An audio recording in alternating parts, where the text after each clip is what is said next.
everyone. Welcome back to English Alongway, where you grow in life and grow in English. I'm Alina. And I'm Marcus. And today, we are going to ruin movie night for you. No, we are going to make it better. Much better. Or at least more honest. Yes, more honest. Okay, real question. Have you ever finished watching a movie in English, felt really good about yourself, and thought, that was my English practice for today? Yes, absolutely yes. I have done this many times. And then the movie ended, and you went to sleep. And woke up with the same English as before. Exactly. So here's what we're asking today. Something many English learners believe deeply, that watching movies and TV shows is a great way to learn English. Is that actually true? Is it useful? Or is it a little overrated? This is going to be a fight. It is going to be a great conversation. I said what I said. The question is not just, should I watch movies in English? The real question is watching enough? Or do you need to do something more? And I think you and I are going to have very different answers. We usually do. All right, here's my position. I genuinely believe, that watching movies and TV shows can help you learn English, and not just a little, a lot. Okay, I'm listening, but I'm already skeptical. I know, I could see it on your face. But think about it. When you watch a movie in English, you hear real language, not textbook language, not, hello, how are you? I am fine, thank you. You hear real people, real conversations, real emotions connected to real words. That's true. Nobody in real life says, I am fine, thank you, like that. Right? And that is so important. When you connect a word to a feeling, to a scene, to a face, to a moment, you remember it differently. It goes deeper in your memory. Okay, I understand that part. But here's my question, Alina. You're watching, you're listening, but are you actually learning? Or are you just enjoying? Can't they both be? Sure, but enjoyment and learning are not the same thing. I never said they were the same thing. I said they can happen at the same time. You kind of implied that watching equals learning. I implied that watching can lead to learning. There's a difference. Okay, I'm not ready to agree yet, but go on. Here's the thing, Marcus. Language learning is not only about grammar exercises and vocabulary lists. It's also about exposure. The more you hear English, naturally in real contexts, the more your brain starts to build a feeling for the language, like a rhythm, like music. Wait, I want to stop you on the word absorb, because I think your brain absorbs things when you're actively engaged, when you're thinking, when you're doing something with the language. Just sitting on a sofa watching a screen, that's passive. Your brain is relaxed. It's not working hard. But children learn language passively. They listen for years before they speak a single word. Nobody gives a baby grammar lessons. Children are not watching Netflix, Alina. Children are living inside the language every moment, every day. They hear it from their parents, their family, the world around them. That is completely different from watching 2 hours of television at night. Okay, but the principle is the same. Input first, a lot of input, and then output comes naturally over time. That sounds very nice in theory, but I know real people, not ideas, actual people, who have watched English TV shows for years, and they still cannot have a basic conversation. Because they were watching with subtitles in their own language. That's the problem. Maybe, but maybe also, just maybe, because watching is simply not enough. I did not say watching alone is enough. I said it helps. You said it helps a lot. It does. I disagree. I think it helps a little, and people overestimate it because it feels productive. Sitting on the sofa watching a show feels like doing something useful, but it's comfortable, and real learning, real progress is not always comfortable. So your argument is, if something is enjoyable, it cannot be serious learning? No, My argument is if you're just sitting there, not thinking, not noticing, not engaging with the language, you're not learning. You're watching. Those are two very different activities. Okay, but what exactly does engaging mean to you? Because I think people engage more than you give them credit for. Really? Tell me, what does engaging look like when you're watching a movie? You hear a phrase you don't understand, you pause, you rewind, you listen again. The scene gives you the meaning. You feel it from the situation. You don't even need a dictionary. The movie teaches you. Okay, yes, that is learning. I will agree with that specific thing. But honestly, how many people actually do that? How many people actually pause and rewind and think about language? Be honest. More people than you think. I think most people turn on a show, watch with subtitles in their own language, follow the story, laugh at the jokes, maybe cry a little. Nothing wrong with crying. And then they close the laptop and go to sleep, and that's it. That's their English practice. No rewinding, no noticing, no thinking about language at all. Then the problem is how they watch, not that they're watching. Maybe, but here's my uncomfortable question. If most people watch the wrong way, then isn't the advice, watch movies to learn English, a little bit misleading?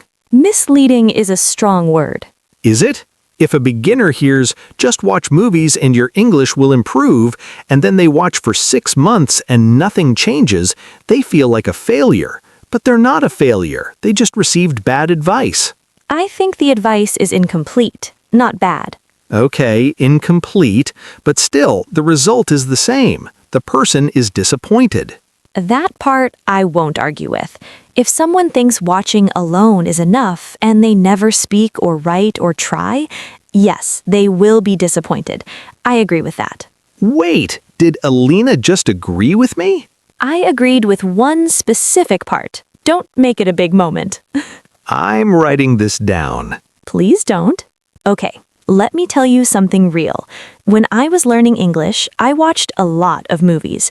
And one evening, I don't remember the film exactly, a character said to another person, "Let it go." Not the song, just two people talking. And something about the way the actor said it, the tone, the situation, the pain in his voice, I understood it completely. Not just the words, the meaning behind the words. And I have never forgotten it. I knew exactly how to use that phrase and when and why. I didn't learn it from a textbook. I learned it from a scene.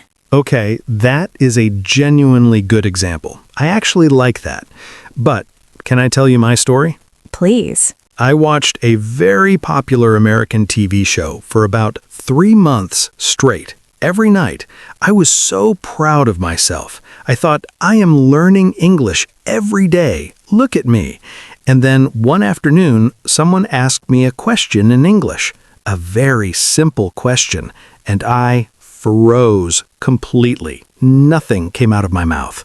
Oh no, what was the question? What do you do for fun?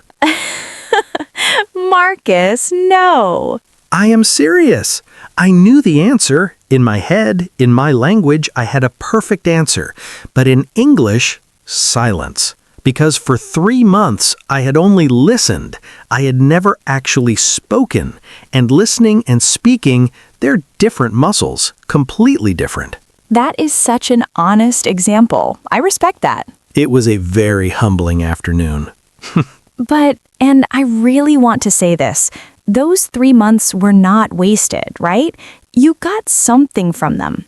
I probably got a better understanding of American humor and some vocabulary and how natural sentences feel. Exactly. You built a foundation. You just hadn't used it yet.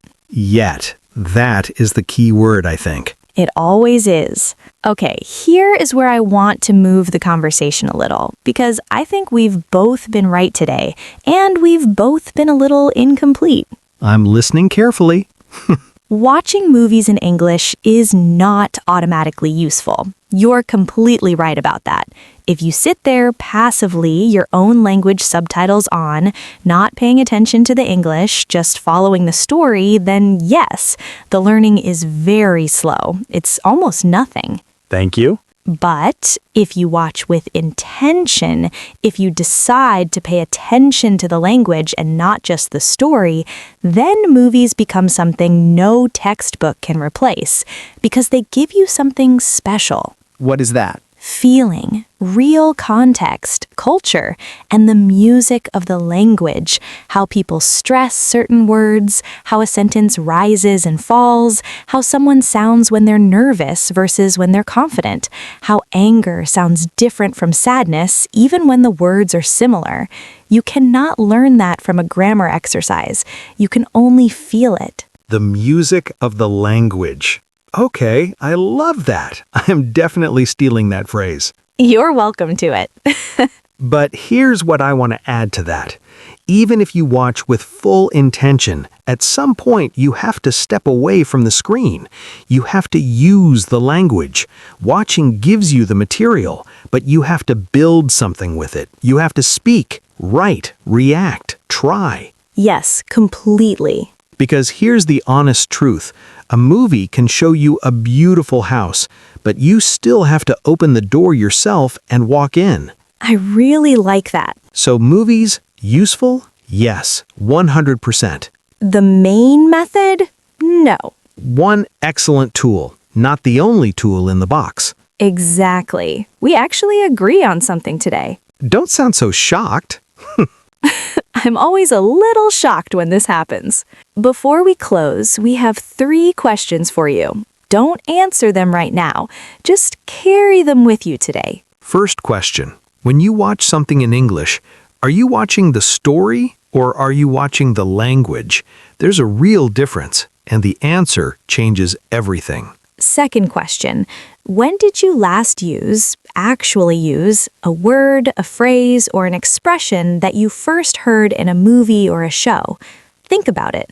If one comes to mind, that's a very good sign. And third question. Is watching your main English practice right now? If the answer is yes, what is one small active thing you could add to it? Maybe repeat a sentence out loud after a scene. Maybe write 2 or 3 new words at the end of each episode. Maybe describe what happened in the movie in English to yourself.